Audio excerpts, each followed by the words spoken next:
Let's go. You guys, we got Joel Evan in the house, best-selling author of Ignite. I mean, this dude is bringing the heat. Oh, there he goes. He got the video. He's got the book on screen. But look, here's the deal. Joel is what I would call a stud. This guy went through the process, the Big Idea to Bestseller process. He came through, he launched his book, 100 plus reviews on launch week, freaking bestseller status in multiple categories. And the dude just got some good energy and some good vibes. And so I wanted to bring Joel on to just discuss how he packaged his information into a book, how he got so many reviews, and ultimately like how anybody, can make this book happen. And so Joel, welcome to the show, my man. My man, thank you for having me. I appreciate you, brother. Dude, of course. Now I remember, I want to start here. I remember when we first chatted about you doing your book and you were like, I don't know, man. Like maybe like where were you at that like what made you decide enough was enough? I need to get this book out. It's time. Let's rock and roll. Yeah, I mean, a couple of things, dude. So back then, this was just back in, I remember, I think it was like November of last year, which would be 2022. So we're chatting right now, May 2023. And I was running into a problem with lead gen and organic lead gen for my business, my coaching business. And I actually was on an email list, of subscriber list of some, I think it's called Peaceful Profits or something like that. And it was basically these people that help you write a book. And they said, hey, the guy was basically saying, I'm on his email list. He's telling me, hey, I can get you sustainably, whatever, I don't know, 90 clients a month. And I'm doing it all through this book funnel and blah, blah, blah. I thought, you know what? That might be a really good idea, long-term strategy for me to write a book, have some credibility. And I thought, what the heck? Maybe I'm missing something because I'm running all these Facebook ads and Instagram ads, and I'm just sick and tired of having to go on these 60-minute long consults and then have people tell me no, or they can't afford it, or we're just not the right type. So I was really looking for a longer term lead gen strategy. And I knew I always wanted to write a book, but this, Jake, is that I had other business coaches and plenty of people tell me, Joel, don't write a book. Like that's not where you're at in the process. That's not important. And I totally get it. Anytime someone's starting a new business, we all want the fancy things. We want the fancy website, the fancy business cards. And a lot of times you don't need that. You know that. But I really felt for some reason a book might be a good strategy long term. And I thought, man, if I just spend 6 months writing this thing, this could be really positive. So that's where I was at. Yeah, and so we talked about it. We were like, all right, let's bang this thing out. Let's leverage it. Let's get you that credibility. And one thing I'd love to know though is like, what is your business? Because I think that this is so important when people think about writing a book as lead gen. Well, you have to know what the business is, and you have to be able to create something that can evolve with the business. So what is the business that you're doing, and how has the business evolved as you've written the book? Yeah. And actually, before we even jump into what the business, I want to tell people a couple things before just about that call that you and I had back in November, almost 6 months ago. There was two things that you said that really stuck out to me. Number one, actually, it wasn't something you said. Number one, though, was people might be wondering, Joel, why didn't you go with the other guy that you were listening to on this long, you were on his email list. Like, why didn't you go with him? Well, I went on a sales call with them actually, but guess what? I just didn't like the vibe, the energy. And you and I have similar energy. You're high energy. And I told you, I said, I like you. I trust you. Let's go. And that was one. So I really appreciate, I want people to know, like, I really appreciate your energy. And I told you this recently. I said, man, I'm so happy that I went with you and I went through the process because, it was just a great experience and it was what I needed. And you were the coach for me. So I appreciate that. That's number one. The second thing is you asked me a really powerful question that I'm going to steal, just so you know, for all my clients. And you asked me this question. This sticks out of my head back then. Because I said to you, I said, I want to know, Jake, why do you think I should write a book? Because I know my other business coaches are telling me that's a waste of time. You need to get sales and blah, blah, blah. And you said, let me ask you something. You said, you going to be here another year from now? And I said, hell yeah. I actually didn't use the word hell. I used something else. I said, hell yeah. And you said, well, then you need to write a book. That was monumental. I still reflect on that. Joel, you going to be here another year from now? I said, absolutely. I'm going to be here. So let's go. And that just still resonates in my mind. I think people can use that as just a question themselves and anywhere where they're in their life as a point of reflection. Now, you asked me another question. Where is my business? What is my business? So my business is health coaching, mixed with some life coaching because I have that background in life coaching. I see it so much. The mindset is so important. But specifically, I had niched down at the time. I was doing holistic weight loss. And so that was my program. And I was running people through either an 8-week or 12-week program. I was kind of playing with two different strategies and just seeing which one was working most. But that's where I was at. Holistic health coaching. I have a background in studying under various naturopaths, so I really look at how do we get to the body, how do we get to the root cause of whatever is going on for people. And so anyone's listening is going holistic weight loss. That makes no sense. Like, can't you just count calories or exercise more? That's what you think. And don't get me wrong, there's a lot of good coaches that do that. And if it works, it works. I'm all about that. But I really look at a lot of other features such as detox, mindset, cravings, habits, systems, beyond just the normal eat right and exercise more. Yeah, dude. No, that's great. And I want to touch base on something that you said. Thank you, by the way, for the kind words. And it's this.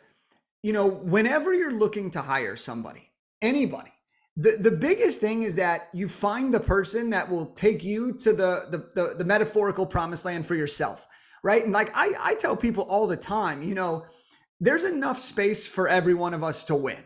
All right. Number one, there's enough space for everyone to win. Number two is don't dumb down your personality or don't change who you are for the sake of getting the sale, because by doing that, you're not going to be living your truth, which is going to make you have resentment towards your job, but also people are going to expect something that isn't really you. And so I have just embodied the philosophy that, look, I'm going to be me. I'm loud. I talk fast. I have a crazy energy. And if you don't like that, that's not my problem, right? And I say that as respectfully as possible is, if you don't like that style, then I want you to find someone who matches your style better. And I will be happy to refer you to people that I know in my exact line of work who have that style. I'm okay with that because I know that the people who do respond really well to my energy are going to get the best results possible. And that's exactly what you did.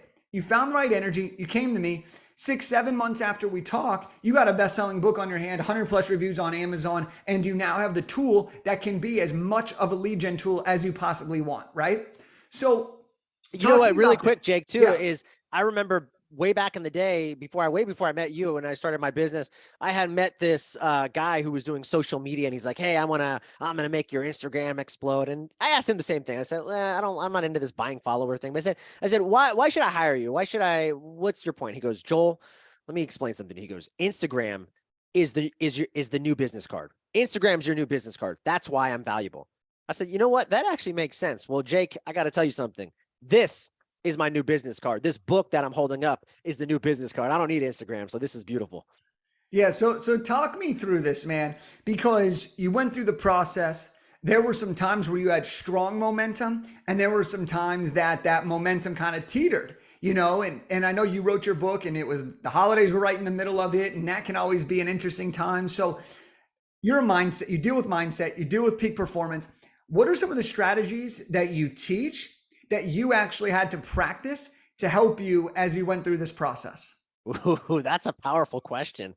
So I think, listen, so the funny thing is, anybody knows that they're an entrepreneur or ever started a business, there's always peaks and valleys. And that's what makes entrepreneurship so dynamic. And it's actually really why, when you really look and you zoom out in the world, that's probably like 1% of the population's an entrepreneur, or like the go-getters, the creative, because the average person can't stick in the bottom long enough because it sucks. And so they want to get away. They want to go back to the 9-to-5 where it's easy and it's comfortable. Nothing wrong with a 9-to-5, by the way, but that's just the point. And so I think that's the key is you're always going through these peaks and valleys. And like you said, I started off really strong, had a lot of good momentum in the beginning with just the writing process. And then I ran into some, maybe you would say valleys, where there was a slump in my process. Finding the editing process took a lot longer than I expected, as well as finding the right cover. That took a lot longer than expected. And it's all about our expectations. And I think I had the expectation is based on your guidance and just some of the things that I knew. Joel, this should take this long. And I expected the same amount of time, and it didn't. And I got frustrated. But I remember, here's the thing too, is it's about accountability. And so a lot of people, I mean, they might even like go, "What do you need a book writing coach?" Because Jake Kelfer, the book writer, I'm like, dude, You absolutely, you've been writing your book. I had a guy actually tell me after he goes, man, it's so amazing that you finished your book. I'm so happy for you. I've been trying to write my book for over 4 years. I'm like, of course you have. And I probably would have been the same. I knew that about myself. I need accountability. I would rather pay someone a good amount of money to hold Joel accountable because I know I'm just like anybody else. That's why people hire coaches. I want the best of the best giving me feedback. And so every week, as anybody that's in your program know, there's group coaching calls. There's a Facebook group. There's a lot of accountability set points and places where we can touch base. And, I even told you like there was probably like 2 week period where I just avoided you. And I said, Jake, hey, I finally came on a call. I said, hey, man, I'm sorry I'm avoiding you. And you said, I know. I said, listen, I said, I didn't want to disrespect you because I said I didn't put in the work. And so that was it. I got back, thank God I got back and you said, all right, let's time to buckle down. I'm holding you accountable, man. Let's go. And you did. And so to me, there's so many different points that I could pull out of mindset and all this stuff, but really, man, accountability is so huge. Anybody who's listening to this, how many of you are listening right now that either A, want to write a book, or B, someone who's been talking about writing a book and it's been like 10 years in the making? It's like, yeah, hire a coach, get it done. It's interesting that you say that too, because I want people to understand that, you still got your book done 6-7 months, and you had things take longer than you expected. You had 2 weeks where you went in this valley and you kind of disappeared for a second, but you came back and you still got the book done in this time frame. And so I think that there's some really powerful lesson there, is that when you have the right accountability, but you also aren't willing to give up on yourself, which is one of the first things that we talk about, right? Is create that commitment for yourself, that you can come back and still get this thing done on time and in a reasonable time frame. And you did this in less than 6 to 9 months. So I want to dig in here though a little bit, because one of my big beliefs when it comes to writing a book, but one of my big beliefs in life, is that your habits often dictate your future success. And when we're teaching people how to write books, and you experience this, we talk about book time. We talk about making sure that you build the habit to show up for yourself, so that when you do go in the valley, you can keep coming and build yourself out of that. But I think this is also relevant for weight loss. I think this is relevant for building a new fitness habit. I think this is building any type of new habit if you want to see results. And so from your experience as a coach, not necessarily related to book writing, although I think this will help people, what are some of the ways that you think about systems and habits that we can apply to our life? Yeah, I mean, there's that famous quote by the James Clear, who wrote Atomic Habits. He says, "You'll never rise to the level." There's this famous quote, actually. It says, "You'll never rise to the level of whatever your systems are." So, but he actually switched it around and said, "You'll never rise to the level of what you're just saying, your habits. You won't." And so, if your systems or habits are not dialed in, you won't rise to that level. And you know this about me. I was a first responder for almost 15 years, and we had the same thing. You hear this phrase a lot in the military or police or whatever, and they say you'll only rise to the highest level of your training. So a lot of guys and a lot of people in the business world, or even out in the military special ops world, they'll say things like, and I know because I've been around these guys, they'll say, "Oh yeah, like if that ever happened to me," meaning like if I got attacked or this happened, I would just do this.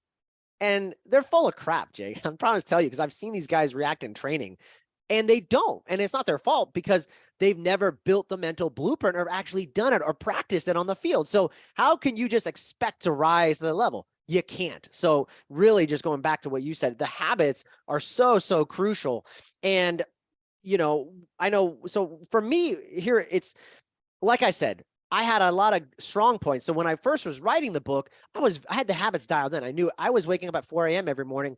This was my project. And I got to tell people, if anybody's like me that's listening to this, like, there's this famous quote by the guy who wrote Good to Great, Jim Collins. He says, you should only have 3 projects total, 3 big projects. You got more than 3, you're not getting any of them done. I fall prey to that. I've got like 10 good projects going.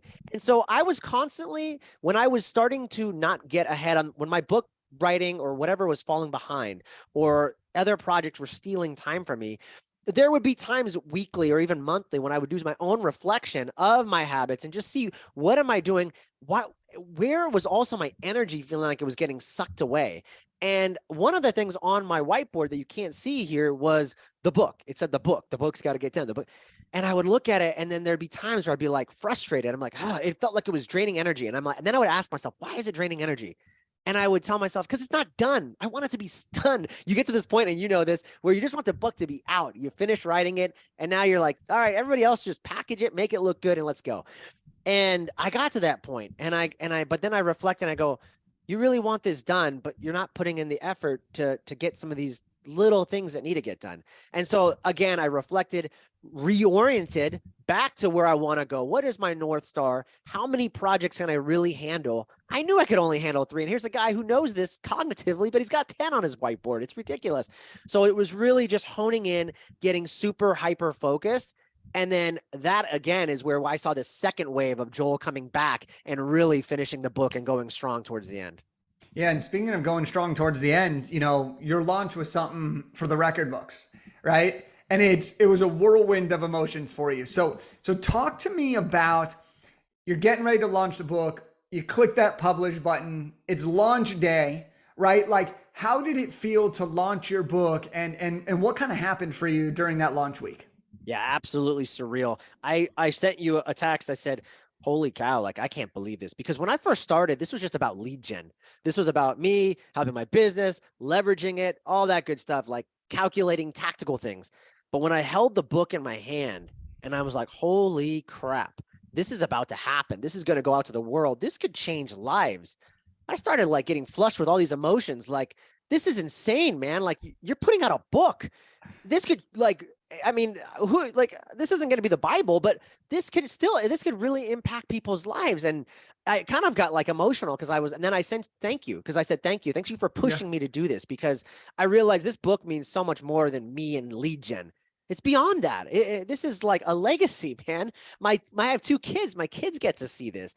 I mean, this is incredible. So I really just kind of got really honed in, and it stopped being about my ego and really about so much more. And I think that is, then I got nervous because I'm like, oh my God, I hope it doesn't flop. And then I'm thinking, I don't want to lay Jake down. I mean, he says he can get anybody to bestseller, but can he get me to bestseller? Oh my God. Like I'm getting nervous. Like, because people don't know, I rushed the launch date a little bit because I had a speaking gig lined up that week that came out of nowhere. And I also had a trip planned with my son the following week, and I knew it was going to be off the grid. And so there were all these reasons that I kind of pushed the launch date up a little bit, and I wasn't totally prepared. And, but yeah, just a surreal moment and a lot of gratitude. And just, and I'll tell you one last thing is, I went over to my neighbor across the street and I handed her a book, and we're good friends. And I just said, hey, I want you to have this. And Jake, she can't even talk. She's just looking at the book and like feeling the cover and like looking at it. And she goes, oh my God, Joel. She goes, like, this is a book. This isn't like a pamphlet. Like, this is a real book. And I'm like, I know. Like, it was just crazy. So that's the feeling. I love that, man, because you've probably heard me say this a million times, but for the listeners, like, one of the things that we always say is it's bigger than a book, right? And you come in, no matter what your reason for writing the book is, you come in and you feel it, you're motivated by those reasons, and that's what initially drives you enough to take the action. But that feeling when you hold the book for the first time in your hands, it's unlike anything, because it's not only one of the things that you've worked probably so hard to do. It's not only something that's probably been a dream. It's not only something that can definitely improve your business, but this thing in your hand is now going to be out to the world forever. And that is one of the most beautiful and scary things at the same time. And so I love that you were like, well, I was so excited. It was surreal. I'm nervous. I'm flustered. It's going nuts. Like you go through all these emotions, and it's such a beautiful process. And, for you mentioned, will Jake be able to help me get the bestseller? Like, is this going to work? And you start launching it. And, there's some behind the scene things that we do and that we talk about in our program. And that's one of the benefits that I coach you through this. So like on your launch day, you were like, hey, Jake, what's going on here? And we updated this and we made sure we were talking to the right people to make sure things happen. I said, look, trust me, do this and just go all in on this. And you did. And so I would love to know, man, you broke 100 reviews on launch week. I mean, that's unheard of for people that don't have like the crazy biggest followings in the world. And you did that. What were some of the ways that you were able to drive these initial reviews and sales? That's a great question, because I think it's going to surprise a lot of people, because there's some paid strategies and some free strategies that you teach that we can use in the program. But I got to be honest, I don't think any of those really help me. And I think if you look at those 100 reviews, those are all people I know. And I was hustling this last week texting. I probably texted 200 people, and I was on people. And so I gotta really say, like, yeah, on social media it looks like I have a lot of followers, but I really don't. Like I said, I told people earlier, I had a guy do my social media, and I don't know what he did. Honestly, I think he tainted my account. So, like, it's not that I have this huge following and that's what happens, but what I do have is just throughout my life, I've had first of all, I invested in myself a lot. I've been in coaching programs like yours and multiple others where I've got to connect with a lot of good people. And so when I reach out to these people and ask them for a favor, absolutely, because they know I'll do the same for them. And then my prior job, I just knew a lot of people and that knew a lot of people. And then my family, who they know a lot of people. And so really, I was just busy texting everybody I knew. And of course, I have a podcast too. And so that gave me a chance to reach out to 150 people that I interviewed, who I promoted their book when it was time to go live. And they're, the beautiful thing about podcasting is after 60 minutes, you almost become friends with people. And so really, I had pretty good relationships with people, and I always maintained those relationships. And so that was what really led to those 100 plus reviews. You also gave me the goal of getting to 100. And so my goal was to get to 100 by Friday. I started the book launch on a Monday. So by Friday, I wanted 100. And I just had to stay on people. And, family's the worst because they think they got all the time in the world. But I had to stay on these people. And it was just, simply reaching out and sending those texts. And that's what it was. So I got to tell people, it was really grassroots. I didn't, you think I did all these amazing paid strategies. I don't think any of those strategies personally worked. I got to go back and look at the metrics, but I don't think they really did much. It was really the friends and family and just staying on people.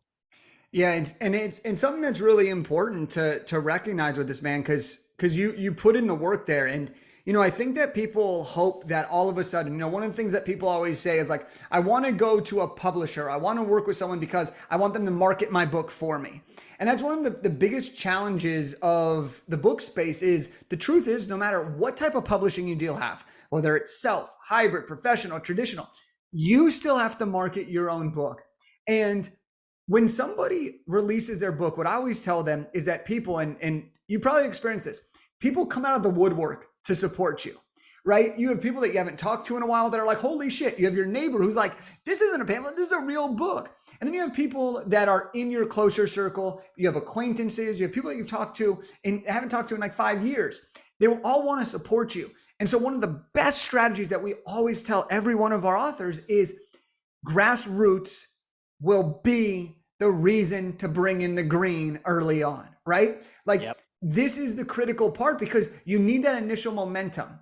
Now, what's going to happen for you over this next 6 months, now that the book's out, is now when someone goes to your book page on Amazon, 113 reviews. Damn, this book must be legit. Now you've skewed the audience into your favor. And that's what's so powerful here. But the grassroots, for anyone that's listening, if you're launching a book, like, please, please, please don't think you're better than texting people. Don't think you're better than DMing people. Like, this is amazing. This is your book. This is the time to make your asks. And that's exactly what you did. You became bestseller, and you have 100 plus reviews on Amazon. So Joel, as you look ahead, right, what are some of we've talked about some of the feelings you had on launch day. What are some of the wins you've had, or some of the beliefs that have come from now you having a best-selling book with 100 plus reviews? Like, what is already happening for you? I'm excited, man. So a lot, because I'm really looking forward now with the book. This. I didn't know this, but now I do, is that one of my dreams was to start speaking more and going out and doing speaking. And so now I already know, like, it's going to be so much of a leverage point. You connected me actually with a woman who does PR. And so I got a chance I'm connected with her offline, and she's like, Joel, this is gonna be amazing. Like, you got this now. This is gonna be such a huge leverage point for you. And really just using that again for speaking, and then having that, we already have like a game plan. And that's another thing. So like, was hoping to have her do a press release on like launch week, and that never went through. We just didn't, the timing was wrong. So but it's beautiful because now I'm gonna like have like a second wave. It's even better now because now I get to say I was a bestseller. And so now using that to get TEDx talks, to get on local news, and she's pretty much already confirmed with me, like it's gonna be, honestly, it's gonna be just too easy. So that's exciting because I didn't know that. So yeah, that's kind of what I'm looking for. And I'm sure you feel this way too. I've already, after finishing this book, I'm like, man, I'm ready to write another one. I got a couple other already churning in my head of what I want to do next, and kind of my next project, and how I want to impact the world in a different way, not on the health way, maybe on a metaphysical or higher consciousness way. So, it's exciting, brother. And last thing I'll say too is, people came out of the woodworks, like you mentioned, to help me. And there were a couple people I knew, and I told them about my book, and they have some pretty big followings. And Joel, come on the show. Absolutely. Would love to help support. And so things like that happen when you have that book, and it's pretty cool. Okay. So I got a couple final questions for you, Joel, here is this. What would you say for someone who's been thinking about writing a book? What would be your biggest piece of advice for someone who's questioning if now's the right time or if they should write the book? I go back to what we talked about earlier, the question you asked me, which was, you going to be here in a year? And if that answer is a hell yes, then I say do it. Because there's people in your program, let's take me out of the equation. I still connect with them and see what they're doing. They're on this show and that show and booking out workshops and stuff. So they weren't doing that prior to the book. The book really just gives you that leverage and authority of instant credibility. And I mentioned the whole fake follower thing. You can't trust Instagram these days. And by the way, Instagram or all these accounts will just shut you down whenever they feel like it. You have a book. I told you this. One of the other things too is, I told you this. I was talking to some other social media people, and they wanted to charge me like $30,000 to run funnels. And I'm like, oh my God, come on, stop it. And because I've been around some of these guys, I'm like, come on, man, you're ripping my head off. And one of the things they told me secretly was, oh, you have a book? Oh my God, they were like groveling over me. And I told you this. They were like, oh, you have a book? That is the best. They told me the best funnel we have ever ran for any of our high list celebs. And they got guys like Ty Lopez, people you guys know, believe me, in the industry. They use a book funnel to get leads. And they said that is our cheapest way of acquiring customers. So I think anybody, if they're listening to this and they're in the service industry and they're looking at that, for me hearing that, I DM'd you and I was like, yes, beautiful, because that was my whole purpose. So even though I haven't reaped the benefits, yes, the book just launched last week. So I can't tell everybody like, oh man, I got all these leads, but I'm very, very confident moving forward that we've got some good things planned. It's cool as we start to wrap up here, to see your personal evolution and how you talk about the belief of the future. Because, we came in, it was, I don't have any lead gen. I'm trying all these things. I feel like I'm getting ripped off. Nothing seems to be working.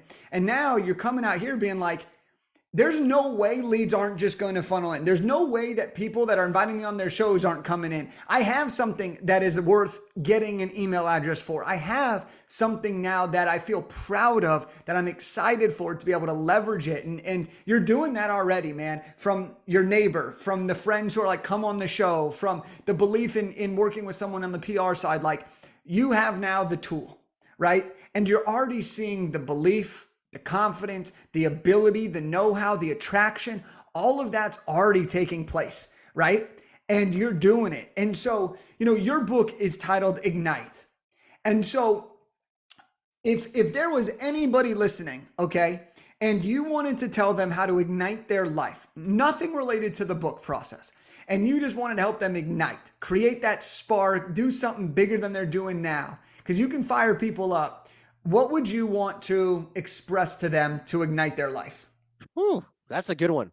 So honestly, the first thing that came to my mind is, most people, if they want to ignite their life, they believe it or not, it's not what you need to do more of.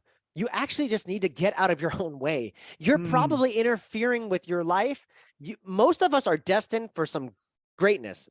We block it. We are the ones getting in the way. There's this idea of frequency or energy, if people believe in that. And I really do think, people in the right frequencies or energies attract like the law of attraction, like attracts like. You can only attract that which you are on the same wavelength or frequency. And so get out of your own way and see what you are doing to interfere with that. And that's a lot of the times all you got to do. When you start doing that and removing those things, man, beautiful things start to happen in your life. And the other thing I'll say is, and I've learned in my own life in this last year and a half, since losing my job and the book and everything coming out, the more I align with my truth, you mentioned alignment earlier on this podcast, the more I align with my truth and knowing what that is. There's a difference between just like, yeah, I think it, but no, knowing. When you align with your truth, there's nothing that vibrates faster than the truth. So again, it goes in that same frequency of get out of your way, align with your truth. And when you do that, all the doors are going to open. You're going to connect with the right people. You're going to do the right things. And I've seen that hand over the last 2 years of just starting my business. Beautifully said. How do we follow you? How do we buy the book? How do we support you? How do we work with you? Give us the goods. Yeah. So www.joelevancoaching.com. My handle on Instagram, I'm pretty active there at Joel Evan Coaching. DM me. It's really me. There's no bots. And then you got the book, Ignite, with an exclamation mark, Ignite. It's a guide to holistic weight loss, feeling confident in your own body and unlocking your full potential. It's more than, I always tell people, this is more than weight loss. This is about mind, body, soul. It's really, I think it's some really cool stuff in there. And then the last thing is I have my own podcast. It's called The Joel Evan Show. So if people want to connect with me there and learn about I've had a lot of alternative health, mindset, entrepreneurs, people, if you want to get 1% better, that's what I say. Listen to that. I got a lot of high level people that are giving me game, and luckily I get to film it and send it off to the world. So if you want to tune in there too. Awesome. Well, Joel, thanks so much for coming on the show, man. It's been a blast. I love just, man, I'm just so proud of you for getting this thing done, man. And it's awesome. I can't wait to see all the continued success that you have from the book. And for those of you that have listened to this episode, go buy Ignite, go check out Joel, listen to his podcast, and we'll see you on the next one. Thanks, Jake.